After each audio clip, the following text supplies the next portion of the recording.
hukum menjadi industri itu sendiri. Tahu hukum menjadi industri itu sendiri? Hukum dibuat sedemikian rupa agar orang yang benar menjadi salah, yang salah menjadi benar. Yang punya kesalahan disembunyikan pakai pasal ini. Yang sudah punya kesalahan ada bukti ini, dibuang buktinya, dimunculkan ini. Sehingga kalau saya hakim misalnya, ketika saya menjadi hakim itu dulu begini, sering mengatakan begini, karena hukum itu bisa diindustrikan, hukum itu bisa diolah sedemikian rupa, bisa menjadi industri hukum, bukan hukum industri. Maka kalau ada orang berperkara kepada saya, seketika itu juga saya bisa mengatakan, kalau Anda mau menang, saya tahu pasalnya, saya tahu undang-undangnya. Tapi kalau Anda mau salah, saya tahu juga pasalnya, saya tahu undang-undangnya untuk menyatakan Anda salah, saya tahu pasalnya dan undang-undangnya untuk menyatakan Anda benar. Tinggal saya memilih. Nah, disitulah pilihan-pilihan, itulah moral. Kalau cuma pinter dalam ilmu hukum tuh gampang kok. Siapa? Kesini, Pak, saya mau ini. Wah, bisa menang kamu. Ini pasalnya.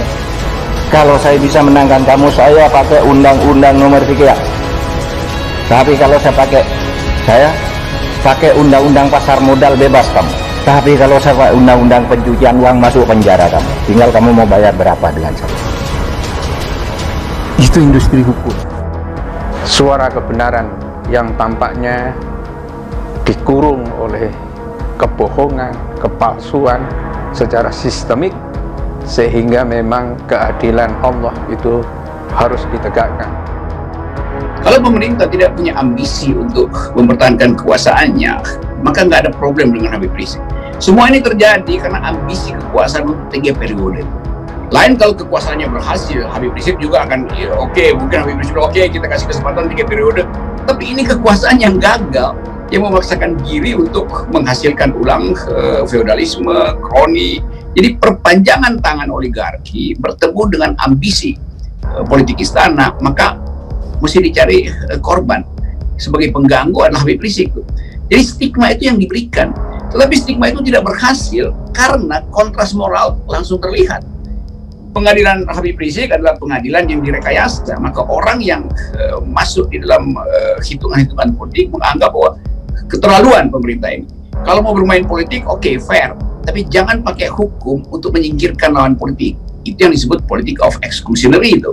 Jadi bagian ini sebetulnya yang sebetulnya orang tahu semuanya, cuman kan dia mesti kita formulasikan untuk memperlihatkan bahwa kekuasaan mengalami defisit moral, sementara Habib Rizik justru moralnya tumbuh justru ketika sedang diadili itu. Dan pengadilan yang menganiaya itu bagi orang Indonesia yang punya semangat pembelaan atas ketidakadilan, simpatinya jatuh pada Habib Rizik. Jadi bukan karena Habib Rizik adalah seorang Habib yang dianggap sebagai orang suci oleh pengikutnya, bukan. Publik menganggap Habib adalah simbol perlawanan ketidakadilan. Itu yang justru makin membuat pemerintah ciut. Dan demikian juga jaksa yang arogan segala macam.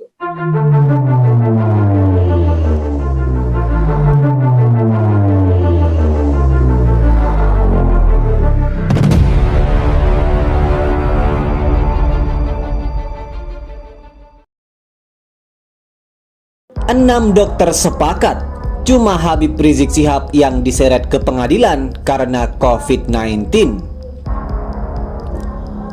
6 dokter dihadirkan ke Pengadilan Negeri Jakarta Timur untuk memberikan kesaksian dalam sidang perkara hasil swab tes COVID-19 ex-pimpinan Front Pembela Islam atau FPI Habib Rizik Syihab di Rumah Sakit Umi Kota Bogor. Mereka adalah Dr. Hadiki Habib, Dr. Tonggo Meti Francisca, Dr. Sarbini Abdul Murad, Dr. Nerina, Dr. Nuridiah, dan Dr. Faris Nagib. Keenamnya menyatakan Habib Rizik Syihab merupakan satu-satunya warga negara Indonesia yang tersangkut masalah hukum akibat persoalan swab tes COVID-19. Hal itu terungkap dalam persidangan di Pengadilan Negeri Jakarta Timur pada Rabu 21 April 2021. Saat itu, Habib Rizik Syihab mempertanyakan kepada 6 saksi, adakah pasien bernasib serupa dengan dirinya? Pertama, yang ingin saya tanya, selama pandemi Anda semua berhubungan dengan penanganan berkaitan COVID-19.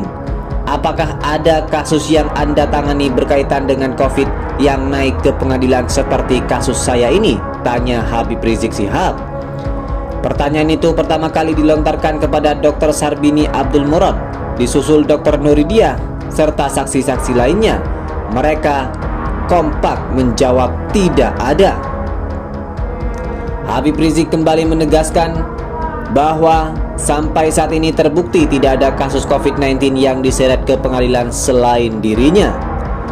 Jadi sepakat tidak ada satu kasus pun yang menyangkut pasien COVID-19 yang selama ini yang Anda tangani terkait pandemi sekarang ini yang dipidanakan ke pengadilan sampai dokter-dokternya dihadirkan ke dalam sidang. Tanya Habib Rizik lagi. Tidak ada, jawab saksi. Terima kasih atas jawabannya, ucap Habib Rizik. Dalam kesempatan itu, Habib Rizik juga menyampaikan permintaan maaf kepada para saksi akibat persoalan ini. Aktivitas para dokter menjadi terhambat. Saya mohon maaf karena kesibukan Anda dihadirkan di sidang ini. Tapi saya tegaskan bukan saya yang hadirkan Anda di sidang ini, tapi JPU yang membawa Anda ke dalam sidang ini. Saya mohon maaf kalau kenyamanan Anda terganggu karena sidang ini, ucap Habib Rizik Syihab. Dr. Nuri tadi mengatakan bahwa sistem informasi yang ada di lab RSCM itu tersambung. Bahkan tadi ada kalimat terlapor langsung, yaitu ke Satgas Nasional COVID-19. Betul. Berarti hasil tes saya itu terlaporkan ke Satgas COVID Nasional. Ya, itu penting sekali. Saya minta itu betul-betul dicatat oleh majelis hakim.